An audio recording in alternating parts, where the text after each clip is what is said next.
Good afternoon from Istanbul and good morning to some of you. Welcome to the first webinar of the George Washington Competition and Innovation Lab, Türkiye initiative. My name is Hana Zekeyeva and I'm leading this initiative in Turkey. So it's a pleasure to have you with us today as we delve into the evolving contours of Turkish merger control. I think you would all agree with me if I say that merger control remains a cornerstone of the competition policy. And why Turkey? Well, because it emerged as an important jurisdiction in the multi-jurisdictional merger control landscape. With its strategic location bringing Europe, Asia, and the growing digital economy and the evolving regulatory framework, Turkish approach to merger oversight has gained attention from multinational corporations and legal practitioners.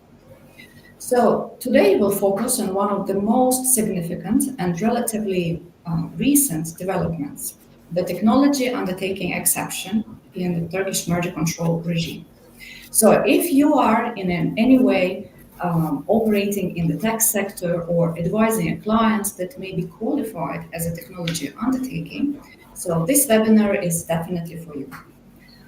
The technology undertaking exception was introduced by the TCA as part of the reform that mirrors broader global trends, so particularly those in the EU, such as the value of the transaction test in Germany or Austria, the Illuminating saga, the Article 22 of the merger regulation in the EU, right, or the spreading regimes of the calling powers in many national jurisdictions. So all of those aiming to capture transactions in digital and high-tech markets and eventually with the purpose of preventing the killer acquisitions.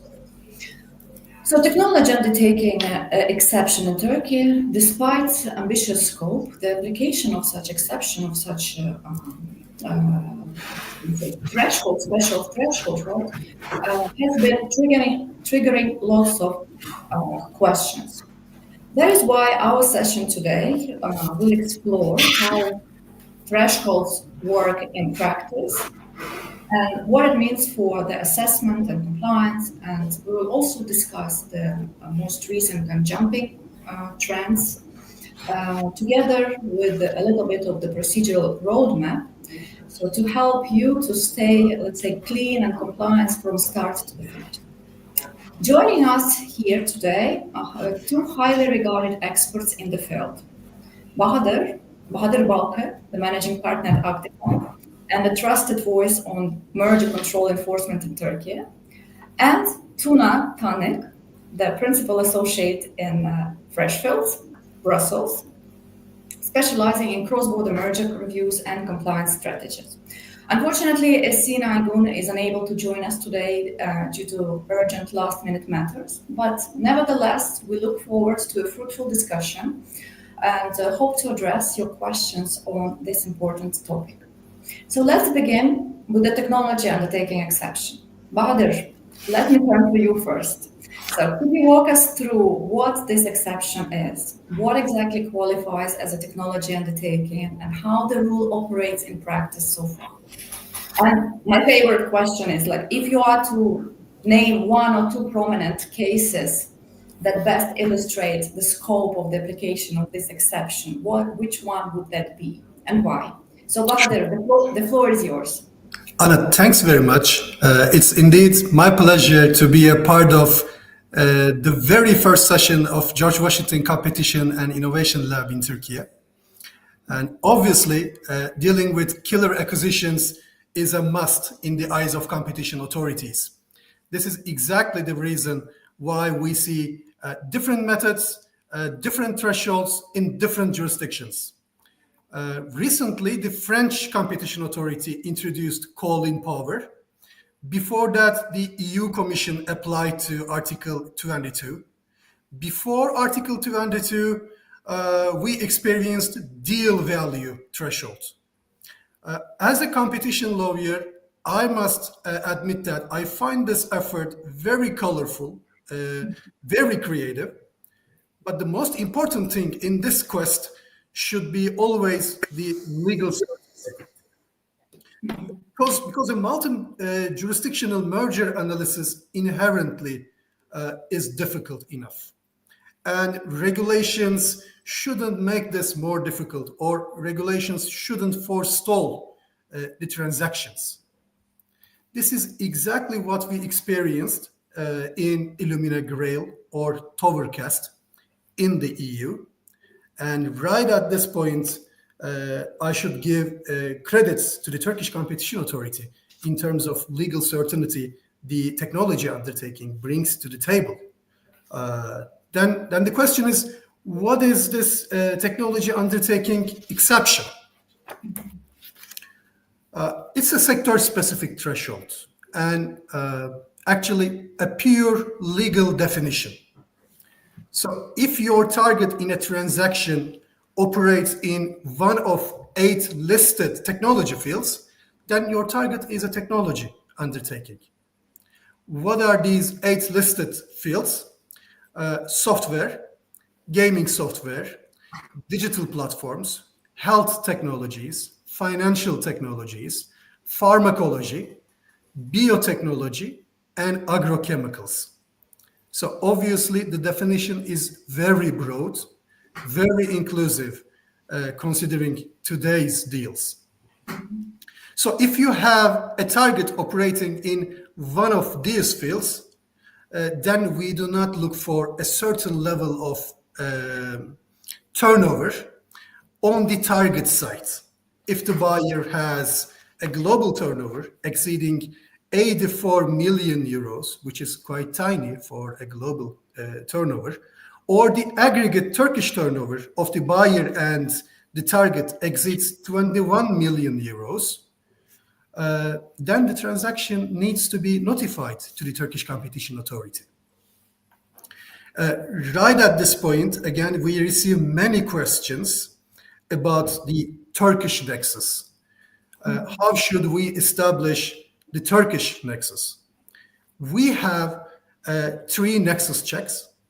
First, whether the target is active in Turkish markets, or second, whether the target serves to customers in Turkey, or finally, whether there is an R&D activity in Turkey. If either of them is confirmed, checked, then we should be sure that the technology undertaking definition catches the transaction concerned. Anna, you asked about a prominent case. I must refer to Berkshire Hathaway decision of the Turkish Competition Authority in terms of local nexus. Right. In this case, the target, Allegheny, operates in Turkey not in a technology-related field, but it operates in fintech globally in other jurisdictions. And the TCA concludes that in case the target is active in technology fields in different jurisdictions, in somewhere else, and it still has some commercial activity in different fields in Turkish market, actually this situation is good enough to trigger the technology undertaking exception. Let me put it differently.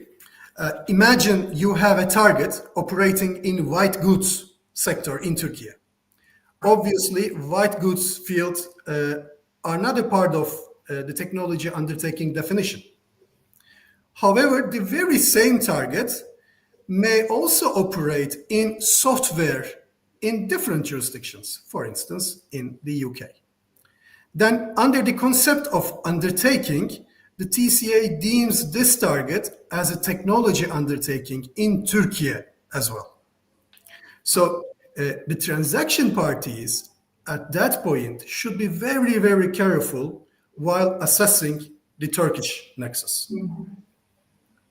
Other critical issue is whether only using the technology in the operations makes you a technology undertaking. Obviously, today, from the most conventional sectors to the most novel markets, everyone uses technologies. For example, a cement company may use a software, or a law firm. A law firm may use AI technologies for their operations. However, using technology wouldn't automatically classify these companies, these undertakings, as technology undertakings. The important here should be whether it's a standalone technology business. Otherwise, any undertaking can be regarded as a technology undertaking, and certainly this is not the wanted outcome of this legal definition. Mm-hmm. Anna, before passing it to you again, I should also say that failure to notify the Twitter deal was like a great leverage for the technology undertaking definition and its recognition worldwide. After the introduction of the definition, the TCA fined Elon Musk due to failure to notify the Twitter deal. And actually, this move made the definition even more catchy. I should stop here, maybe to use the time more efficiently. But I would like to Thanks, Bahadur. Get back to this point if you have a specific question. Indeed, Twitter is kind of the first was gun jumping case, right? And that kind of That's right. I call it PR of this technology undertaking exception in Turkey, like worldwide, because people started talking about it. And indeed, like despite the fact that there are clear guidance, and we should give credit indeed to the TCA. That outlines those 8 sectors that you named, still applying this exception is not always straightforward, right? So, and in practice, it may be indeed difficult because of the fact that you're operating in one sector. The main business may not be necessarily technology related, but if you have one kind of wing of your business related, and maybe caught by this definition as well. So rather than a follow-up question to you, so after your great overview, practical risk mitigation strategy, any kind of quick tips for the firms to avoid surprises when assessing whether they've crossed this notification threshold, whether they are caught by the technology undertaking exception. So practical risk mitigation strategy. Now it's quite clear that competition authorities do not want to miss a deal just because the target doesn't have a local turnover or the transaction is below threshold. So we see the same approach in technology undertaking definition, actually. Therefore, together with local turnover, the parties should also check whether there is a customer base served in Turkey or there is an R&D activity in Turkey. So do not rely on only the revenue. The parties should look deeper to check the notifiability, to check the Turkish nexus at the end of the day. And after that assessment, the parties should come into conclusion whether the transaction is notifiable in Turkey. Mm-hmm. Indeed. So two important points here, together with the revenue, whether there is an R&D activity in Turkey and whether there is a customer group, the parties served in Turkey. Mm-hmm. Thanks a lot. So in short, do not rely solely on the revenue, right? Think kind of broadly and assess early. Right? So perfect wrap-up. Thank you Thanks very much. Yeah. So now that we've discussed thresholds and the technology undertaking exception, let's turn to the implementation risk. So even when the files are made, companies can still fall into the traps, especially around the premature integration or de facto control. Tuna, over to you. I know that you're primarily dealing with the EU cases, EU merger filings, but the rules in Turkey and the EU are very similar in many respects. So let's talk a little bit about the gun jumping. So what does gun jumping look like in practice? And again, my favorite question. So if you are to name one or two prominent cases in Turkey, which one would it be and why? Tim, please. Thank you, Hannah. Very happy to join you and Bahadur on this webinar. So indeed, as you say, key principles in the EU and Turkey are very similar when it comes to gun jumping. So as it is in the EU, in Turkey, gun jumping is the premature implementation of a transaction before receiving the clearance from the competition authority. So I'll start with some case law examples as you asked, and I think it's a good way to kind of look into this issue. So I think one case worth discussing on this webinar today is the Param Kartek case, which gives a good overview of how the authority assesses gun jumping in Turkey at the moment. So to give you the background, so this case involves an acquisition by Param Holding, a Dutch electronic payments company, over Kartek, the Turkish target active in the smart card systems in Turkey. So what happened in this deal is that the authority received multiple complaints from third parties indicating that Param already controls Kartek while the merger control review process was still ongoing. Upon these complaints, the authority asks some questions and then conducts an on-site inspection. And ultimately, the authority found that Param was interfering with Kartek's ordinary course decisions ahead of closing. So examples would be kind of influencing Kartek's HR policies, such as its employees' salary adjustments and promotion decisions. Another important finding was joint correspondences with customers, which itself evidences Param's involvement with Kartek's customer strategy as well as its sales and marketing strategy.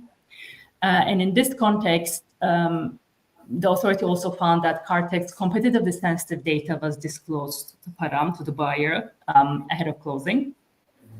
Param was also involved in kind of overseeing Kartek's debt payments, managing its invoices. And lastly, it was also controlling, so the buyer, the Param, was controlling Kartek's social media account and its website. So I would say, no surprise, the Turkish Competition Authority found that such involvement exceeds the boundaries of what is permissible, and that it amounts to Param already exercising control over Kartek ahead of the clearance decision and ahead of closing the transaction. What I would also say here is that the decision is in fact quite similar to one of the landmark European Commission gun jumping cases, Altis PT Portugal, where the Commission also imposed quite a hefty fine. So in that case, Altis had access to the target's competitively sensitive data, but also had influence over the target's strategic decisions, such as target's business operations, commercial policy, and management structure. So I think this is also to kind of confirm here that the Turkish Competition Authority is following a very similar approach to European Commission, and we have some cases. Moving forward with some other examples, I think two other notable cases worth mentioning are Twitter, or X as we call it today, which Bahadur already touched upon, and Broadcom. So these are slightly different from the Param precedent, I would say, because these are purely failure to notify cases, where the authority has fined, again, these entities on the basis of gun jumping.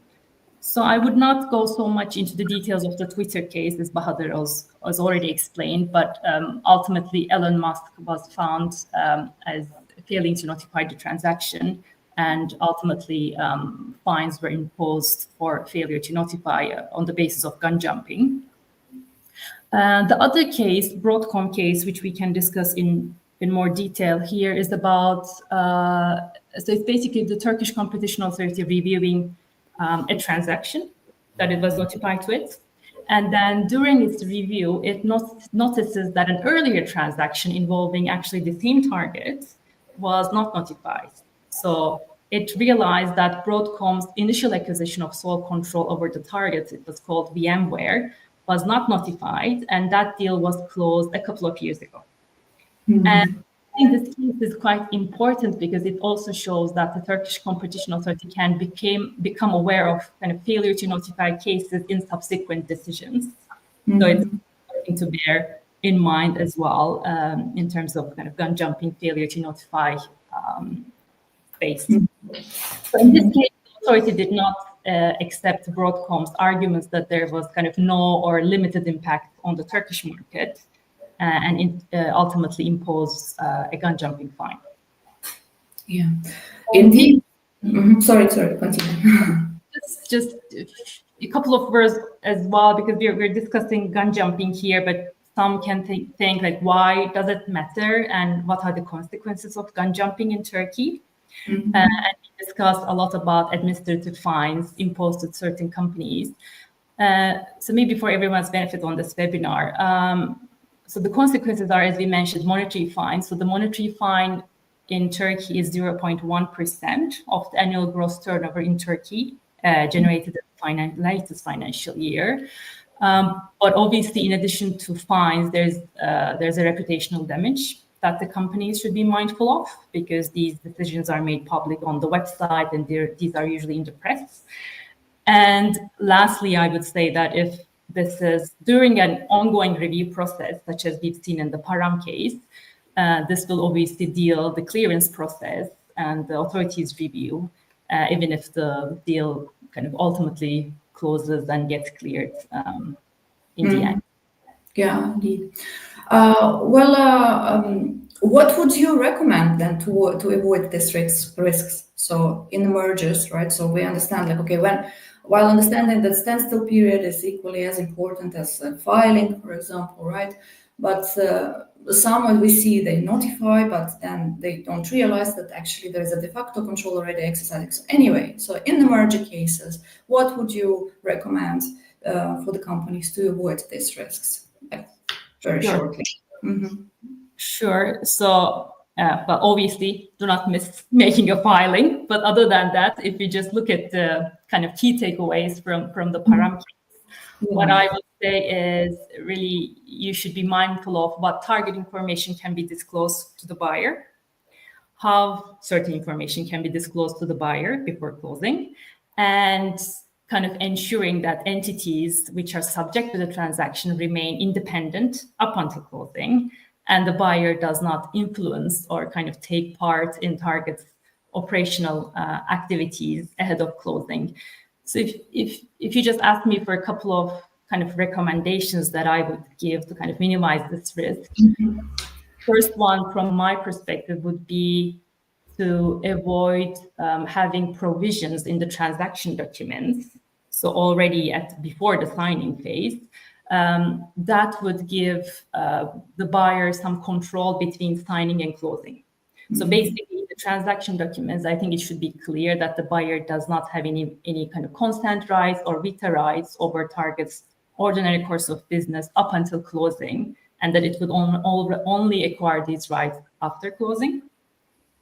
Second point would be kind of to ensure that also in practice, not only on the transaction documents, but also in practice, that the buyer does not interfere with the target's decisions on their day-to-day operations, including sales, kind of marketing, HR, obviously pricing strategy, and so on.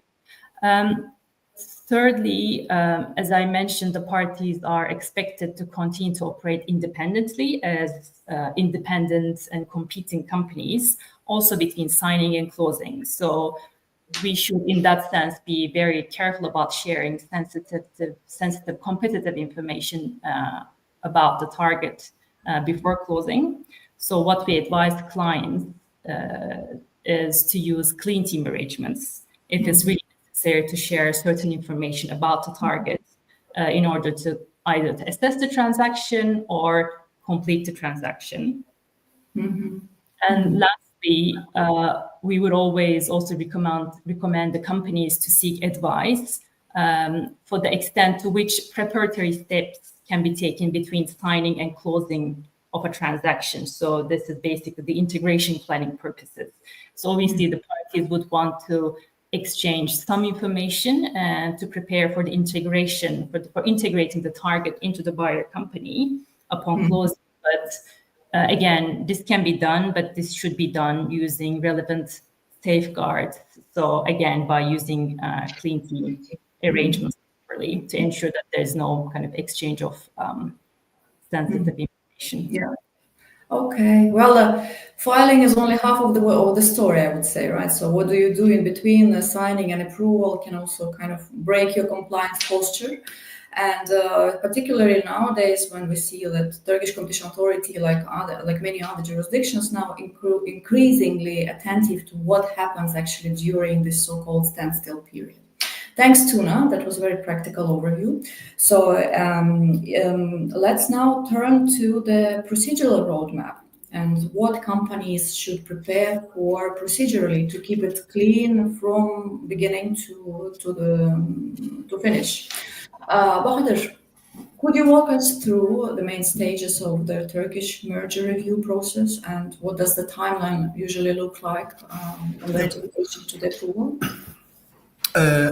I will be as practical as possible for procedural matters, Anna.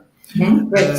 First, we get always questions on filing fee, whether there is a filing fee. So there is no filing fee in Turkey. Secondly, there is no pre-notification talk. This is also a quite frequent question we get from our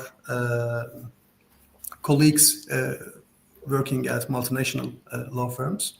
Third one, notification form. Notification form, also quite important. And Turkish notification form is quite similar with the EU notification form. This is also a practical advantage. Unlike the EU, there is no certain market share threshold to go with short form or long form. If there is a vertical or horizontal overlap, notifying party should fill the long form in Turkey. The transaction parties shouldn't forget to attach the Turkish version of the transaction agreements. This is also another practical matter. In terms of timing, a phase 1 clearance may take 5 to 8 weeks. For a phase 2, then it may take 6 plus 6 months. And of course, shortening this period may be possible through an effective commitment negotiations, commitment talks with the authority. Okay, great. So it's on one hand, it's great that it's very similar, lots of similarities with the EU process, but you have one unique feature, in my opinion, that's the tacit approval. And so it's kind of something that's unique for Turkey. And if the TCA, what I understand, if the TCA does not issue a decision within the 30-day phase 1 period, the transaction is automatically deemed approved.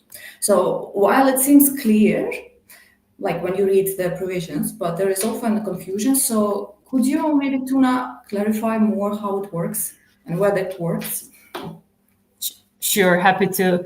So as you said, Hannah, the tacit approval concept does not really exist in the EU. So I would say that tacit approval becomes relevant only if a complete and accurate filing has been submitted to the authority.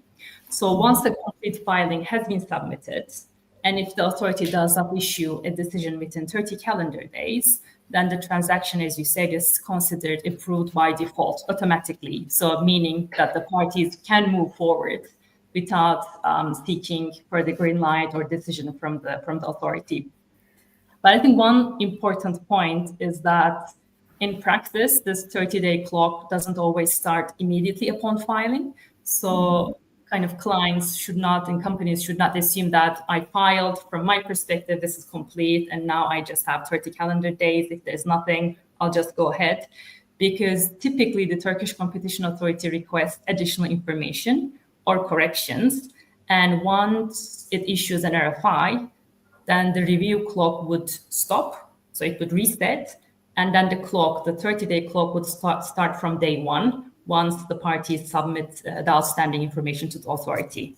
So I think it's something to bear in mind that for this 30 calendar day period, that the complete notification is quite an important aspect.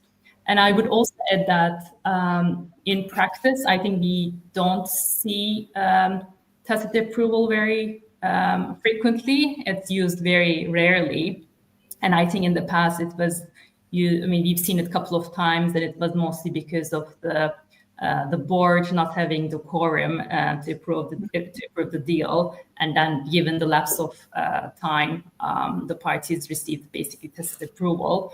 But yeah, just to note that this is something that we see rarely, I would say. All right, thanks a lot for this. I mean, that's something that I find very interesting about the unique feature of the procedural feature of the Turkish merger control. Good to know how it works indeed in practice, so not that often applied. And so finally, let's say, question to both of you.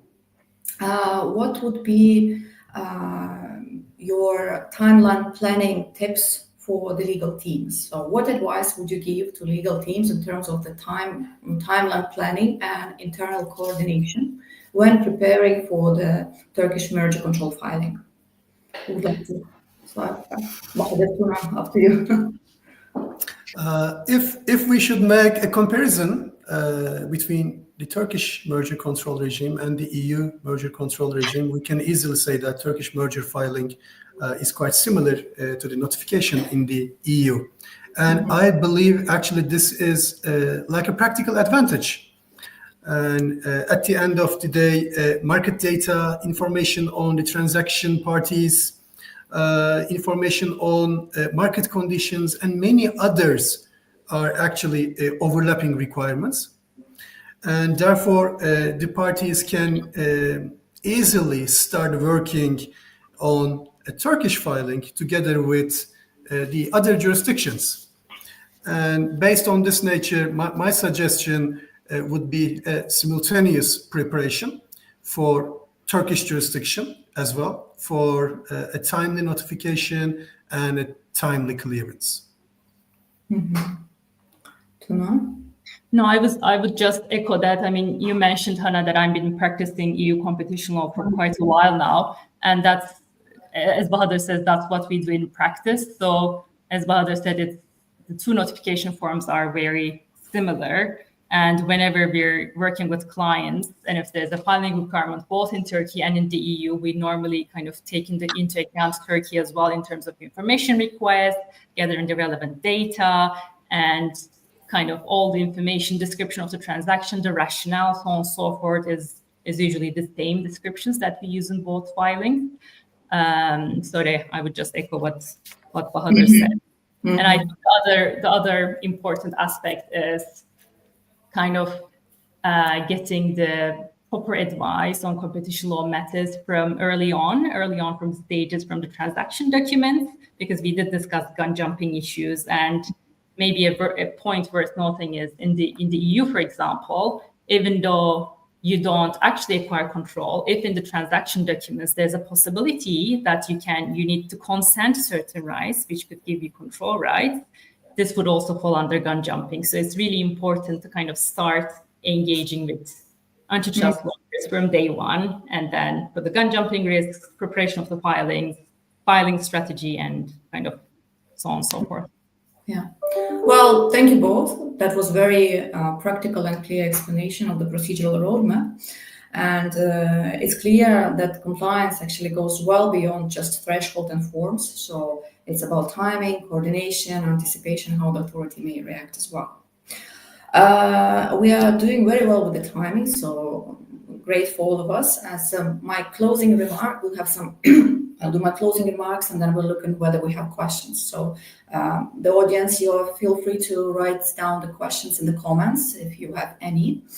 But in the meantime, so just to wrap it up, so we did cover a lot of ground today, from how the thresholds, the technology undertaking exception threshold applies in Turkey, to the key procedural and implementation pitfalls. So the Turkish merger control regime continues to evolve, and we do hope that today's sessions gave you some takeaways for navigating it with confidence. From a deal making to risk mitigation perspective, just to add maybe, let's say to summarize from my side, what can companies do to avoid getting into troubles, right? And especially when their targets might be in the technology sector. So, well, first, expand your notifiability assessment scope early in the deal. So even if the target isn't tech firm per se, check whether any part of the business touches on the digital, fintech, health, or other sectors listed, those 8 categories that Bahadur mentioned earlier today. And also look globally, even globally, right? So second, don't assume that a lack of the Turkish subsidiary or research and development center gives you a way out. So if you also have providing some services, or if you are your product is sold in Turkey or even online, so the TCA may see that as a sufficient nexus. And finally, engage early with the Turkish Council. So in order to avoid kind of surprises at the very last moment, right, because the global team was not informed of some peculiarities of the local interpretation. Let me see if we have any questions.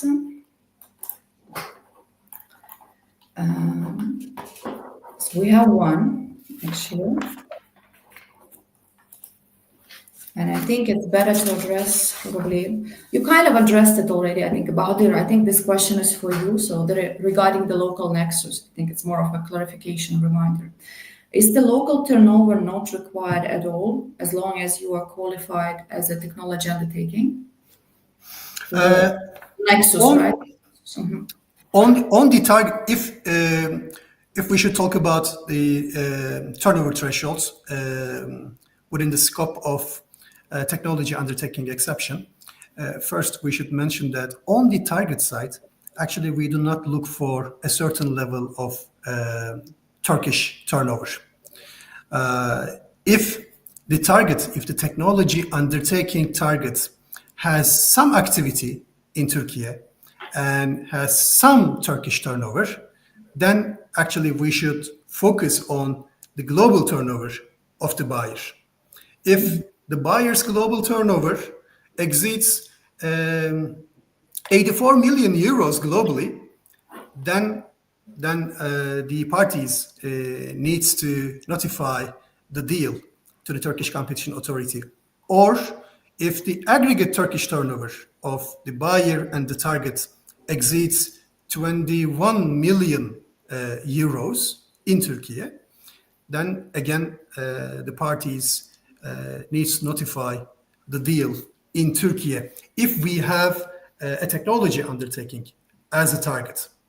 In terms of nexus, we should check 3 different criteria. One is the activity, Turkish activity on the target side.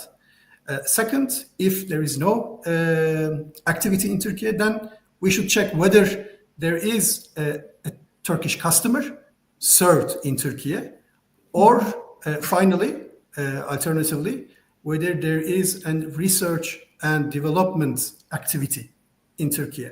So if one of them is confirmed, then we should conclude that, yes, there is a Turkish nexus here based on the definition of technology undertaking exception. Mm-hmm.